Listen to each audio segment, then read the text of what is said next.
Welcome to the Release Day Series podcast. I'm your host, Alex Huard. Now, before we get started with our inaugural episode, I'd like to begin, as we will begin all episodes to come, with a land declaration to recognize the traditional land we are recording this podcast on. We acknowledge the land we are meeting on is the traditional territory of many nations, including the Mississaugas of the Credit, the Anishinaabe, the Chippewa, the Haudenosaunee, and the Wendat peoples, and is now home to many diverse First Nations, Inuit, and Métis peoples. We also acknowledge that Toronto is covered by Treaty 13 with the Mississaugas of the Credit.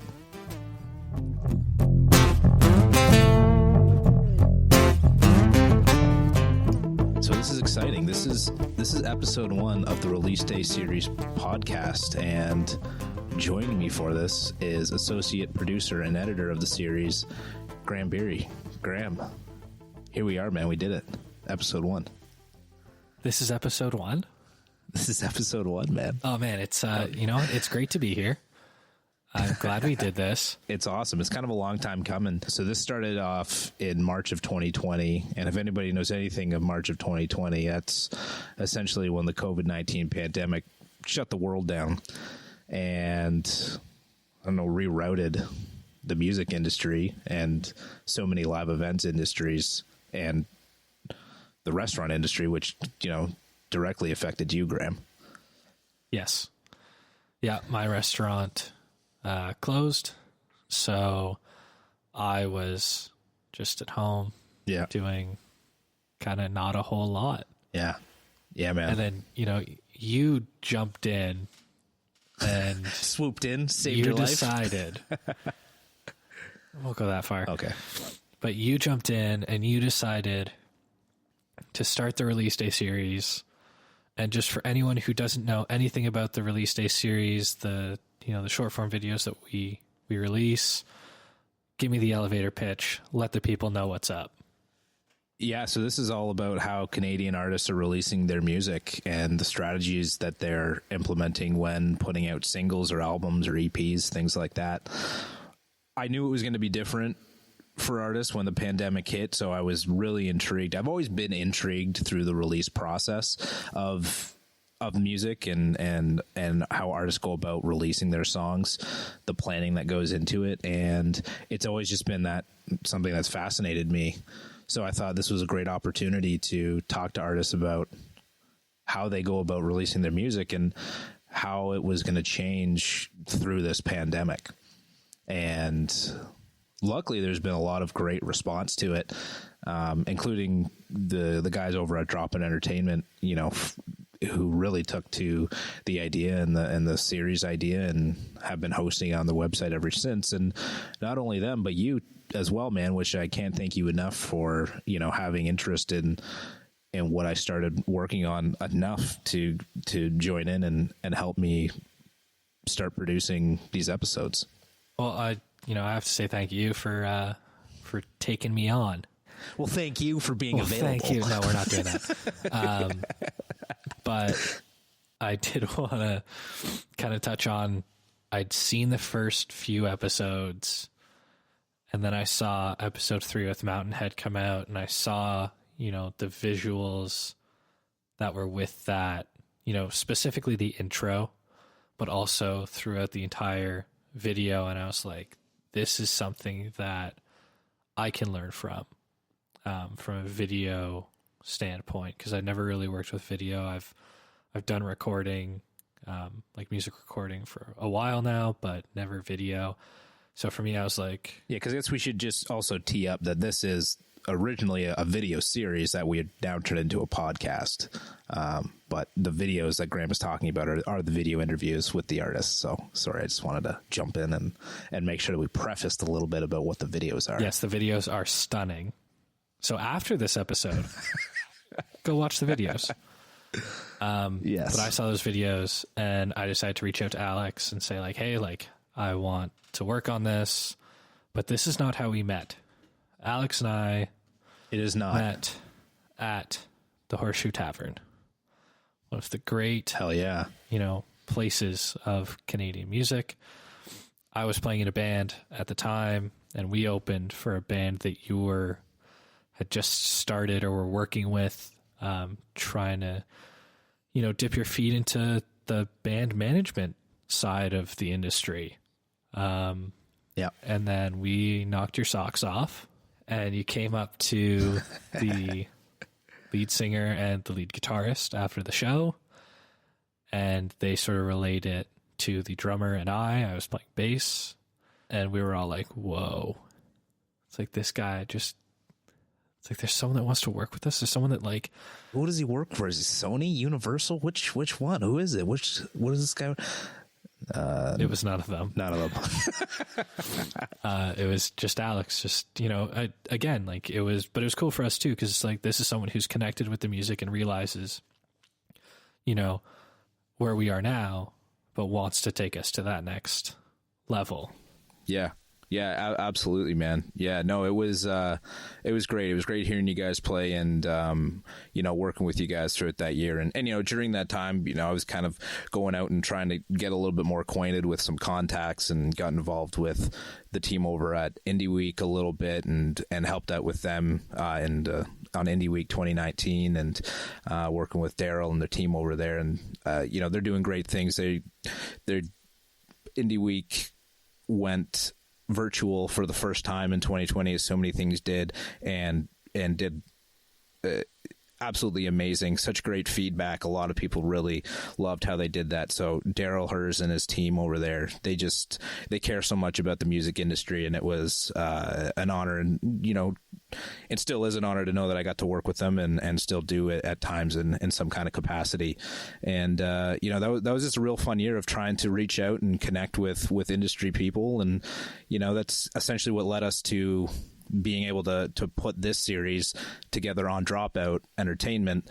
Jesse Reed, who runs Dropout, along with Ben Gibson and a few of their other team members, they were at your show at the Hideout.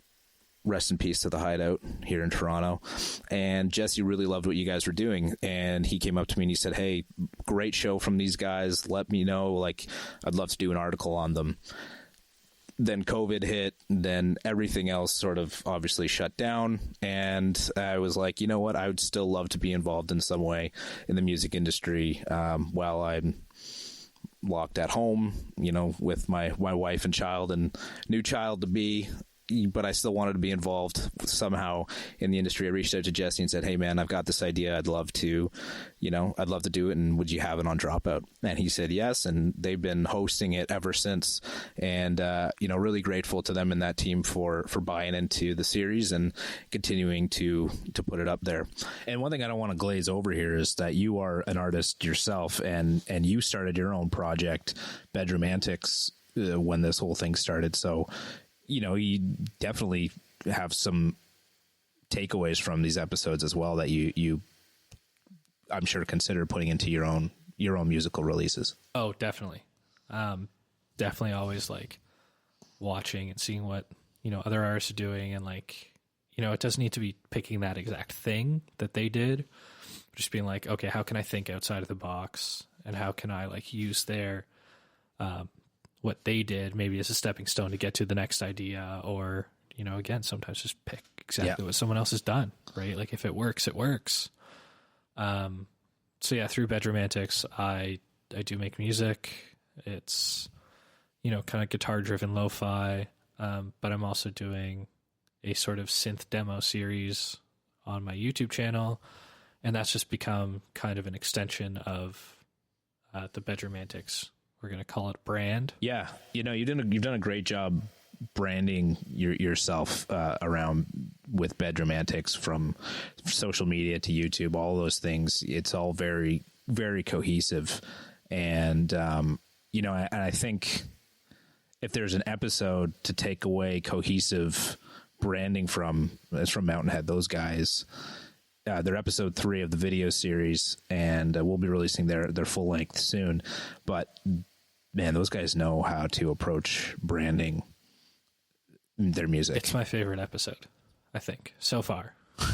I think it's my favorite episode so far, because for me, they play the single game, which is kind of the new the new game that's been out there because of Spotify and stuff. And getting playlisted is so huge. So they play the single game, but I think they play the single game harder than anyone else. Because, Yeah. you know, these guys drop a single and they put the same amount of work that most people would put into like a full 12 song, you know, long play with everything like from merch to PR and like a specific branding on that piece.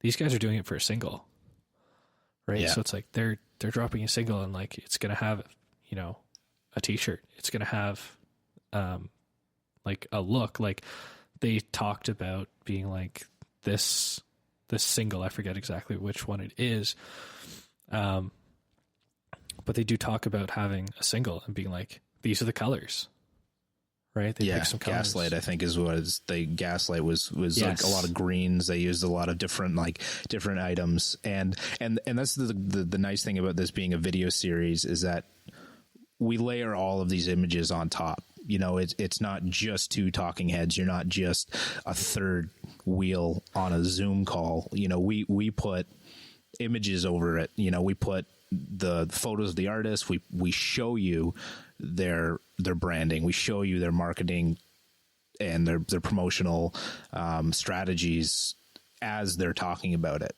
So, you know, that's kind of one of the nice novelties of the series that you can take away from watching the videos.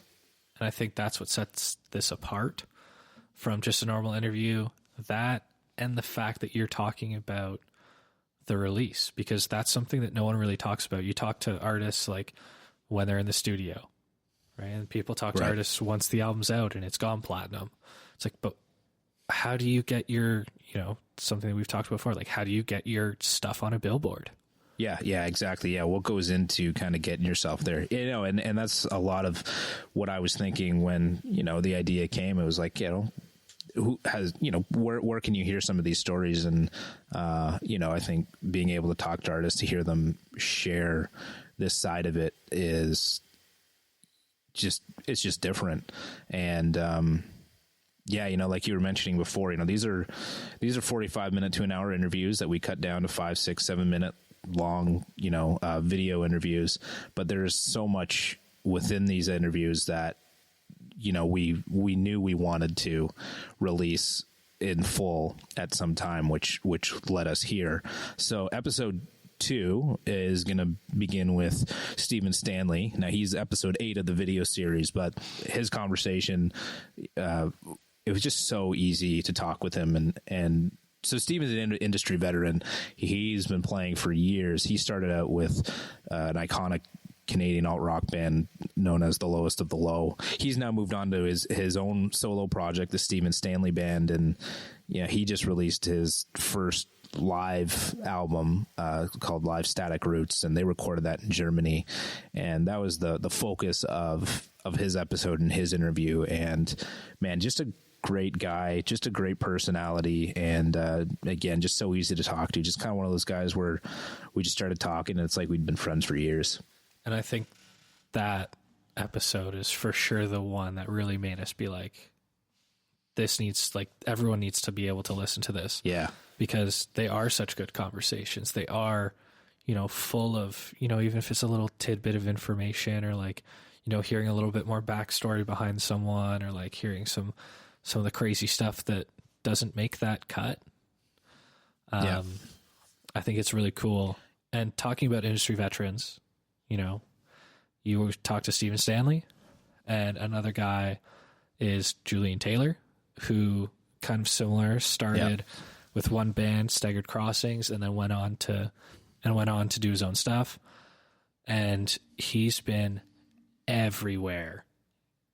Once he released The Ridge, which is the album that you got to talk to him about, he was everywhere I looked. Like, I would open like the Exclaim magazine, he was there.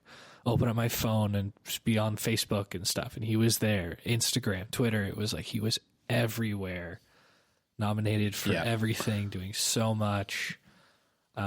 So I'm kind of interested, like, what were your thoughts on that conversation? Because that was also a really cool conversation to listen to. Yeah, no, it was great. He and I, our conversation was like about, obviously about his album, The Ridge, was the focal point, but we also went back to what release day was like before, like when they first released the first Staggered Crossings album, and, you know, just sort of what went into that, you know, talking about cassettes and, you know, having parties, like, you know, house parties and, you know, giving away cassettes. Right. I mean, like, it was great to talk with him about how it used to be and seeing the evolution in him as an artist as well. It's just amazing to see how long of a road it's been for him. This is what he loves to do. This is what he knows how to do, and he does it damn well. And he's been doing it damn well for a long time. So, you know, a lot of the news and a lot of the accolades are a long time coming for him. So it was really, really cool to talk to him about just music and just talk music. And outside of those guys, I actually got to speak to a couple of local artists as well. David Madras and Jordan Paul. They kick off the series, episode 1 and 2. And those guys I met in the open mic circuit around Toronto. And just, man, great songwriters and storytellers and musicians. And, you know, David has a great debut album, Early Bird Special. Jordan Paul has a song called Archetype X that, you know, was on the top alternative iTunes lists when it first came out. And, you know, these guys have been doing it for a while as well. But, you know, it's just really cool to be able to dive into their new songs that kicked off the pandemic as well. Collide by David Madras and Strange by Jordan Paul. And it's been interesting to see how timely some of these songs have been surrounding the pandemic at that time. Have you noticed sort of that has been a bit of the case with a lot of these artists, that some of the music that they're releasing just seems very timely? Well, I know the David Madras single Collide is about kind of being like lost in space and like alone. Yeah. Which I think, you know, a lot of people kind of felt, you know, as soon as, you know, here in Canada, it was like lockdown orders basically everywhere. Yeah. And just, you know, everyone's working from home, couldn't go to restaurants, couldn't go to the gym. Like, so you were kind of stuck between your four walls. So I think it's kind of crazy. That's like, he wrote that song and it released kind of at that time. Totally. Yeah. So, you know, David Madras, Jordan Paul, episodes 1 and 2, Mountain Head. You can find, again, these guys are all these interviews are on our website. And episode 4 was with an artist, Nicole Haber. She's got a really cool story about collaborating with DJs worldwide. And then after Nicole was Julian Taylor, and then Zune. Zune was an awesome conversation. And that's another one of those guys who we did the interview, and then everywhere I looked, he was there. Yeah. And that was incredible. And it was also a cool conversation because you didn't just get to sit down with Soon and talk about him as an artist and, like, you know, kind of everything that's happened to him leading up to now. You also got to sit down with his manager. Yeah, no, that was awesome. Yeah, so Zune's album, Bleached Waves, is a shoegaze album. He calls it moccasin gaze. He's an indigenous artist, so he's sort of coined the term moccasin gaze to describe his music. I had heard about him. I loved his story, but I also wanted to take the opportunity to talk to his manager, Brendan McCartney of Double Denim Management, to get an idea of how they would go about releasing a debut album, which was, you know, a pretty amazing story in itself as well. And luckily you've been fortunate enough to talk to some other artists that, you know, are making waves. Loviet, Flara K, Victoria Anthony, like, they all have Twin Flames. Like, they all have incredible stories of where they are and things that they've done leading up to the release. I think Flara K takes the cake for me of they were sick of staying in Montreal. So they took an RV and decided we're going to go across the country, head to BC, and, we're going to stop in these towns, talk to local artists, and, play virtual live shows from those cities. Yeah, totally. No, that's wild. I mean, everybody's been sick of being cooped up, and they really took it to another level of like, we're getting out of here. We're getting out of here. And we happen to have a debut EP that we've got to support. So we might as well tour across the country in an RV and promote it this way. And yeah, no, that was wild. Yeah. Like you said, stop. They did Instagram live shows. They call it Cruiser Conversations, talking with industry peers and industry professionals and festival organizers, and playing live shows, or virtual live shows, from the RV. Man, so cool. What an idea. And another cool, kind of story for me was Loviet, who she fully says in the interview when you're talking to her, is like, went into the studio with nothing and wrote this, can I call it a critically acclaimed EP? Because again, we'll critically acclaim it. Absolutely, you can. Because it's, it's one of these top albums of 2020, or top EPs of 2020. And it's like, for sure, it started with just going to the studio and be like, we have nothing, so we're going to write it. And this wasn't just like this wasn't just like the local studio. Like, her EP is called Everyone Knows the Thrill When It's Over. And she wrote the first song, Everyone Knows, in the studio in New York with her producer there. And then wrote the next two songs, The Thrill and When It's Over, in Vancouver with her producer there. So yeah, and these songs were not written before getting into the studio. And she's based out of Toronto. So she went to New York, recorded song one, wrote and recorded song one, and then went to Vancouver, wrote and recorded song 2 and 3, in the studio.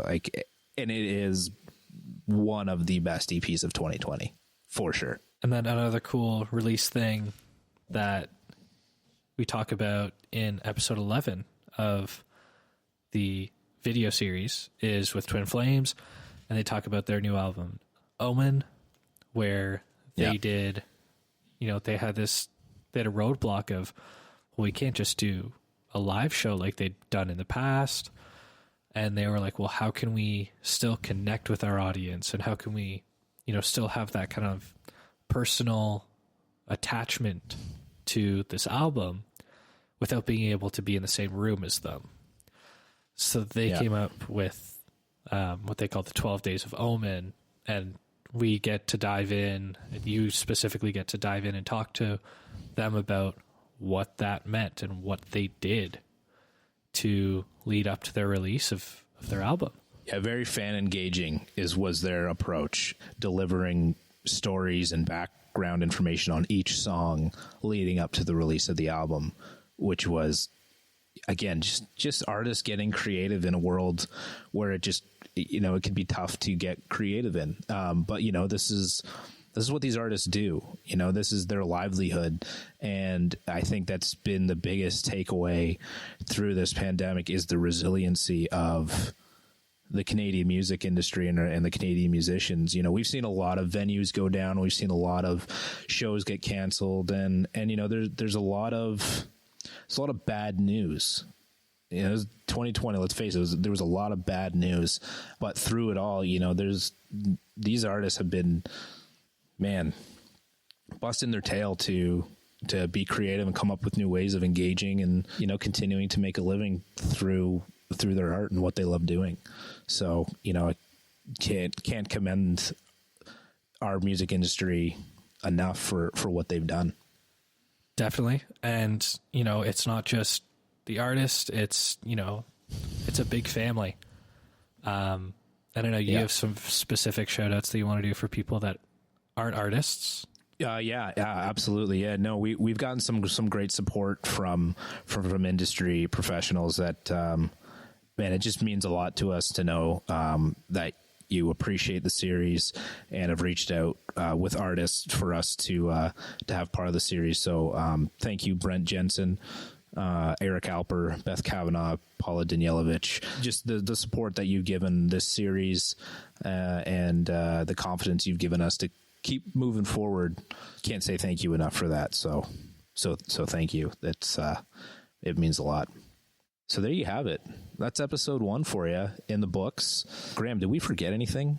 If the podcast isn't enough, if the video series isn't enough for you, or you want to stay up to date on everything that we here at Release Day Series do, you can follow us on Instagram at releaseday_series and on Twitter at releasedaysrs. And on both of these platforms, we want to engage with you, but specifically on Instagram, we feature new artists and their music, almost daily.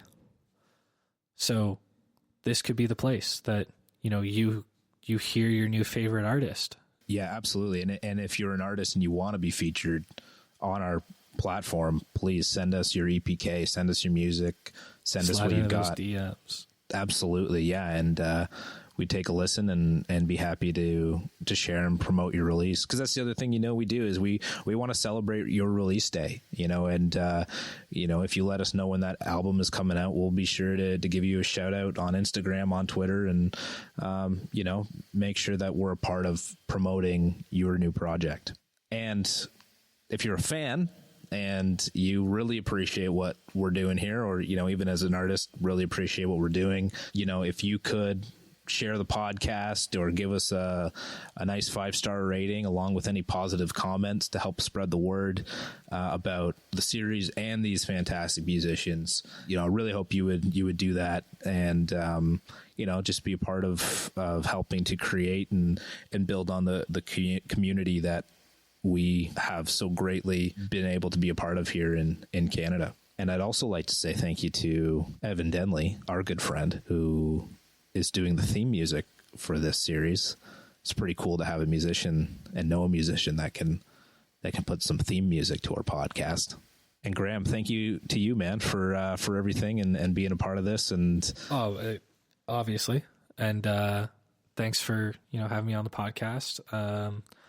And I'm excited to see let people listen to these full length podcasts because they're incredible. They have just so much in them and just great conversation that I'm excited for people to listen to them.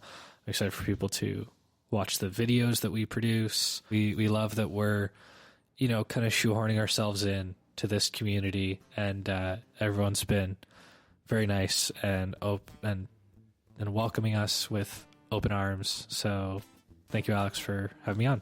My pleasure. This is the Release Day Series podcast. Thank you so much for listening. Episode 2 with Stephen Stanley is coming up next.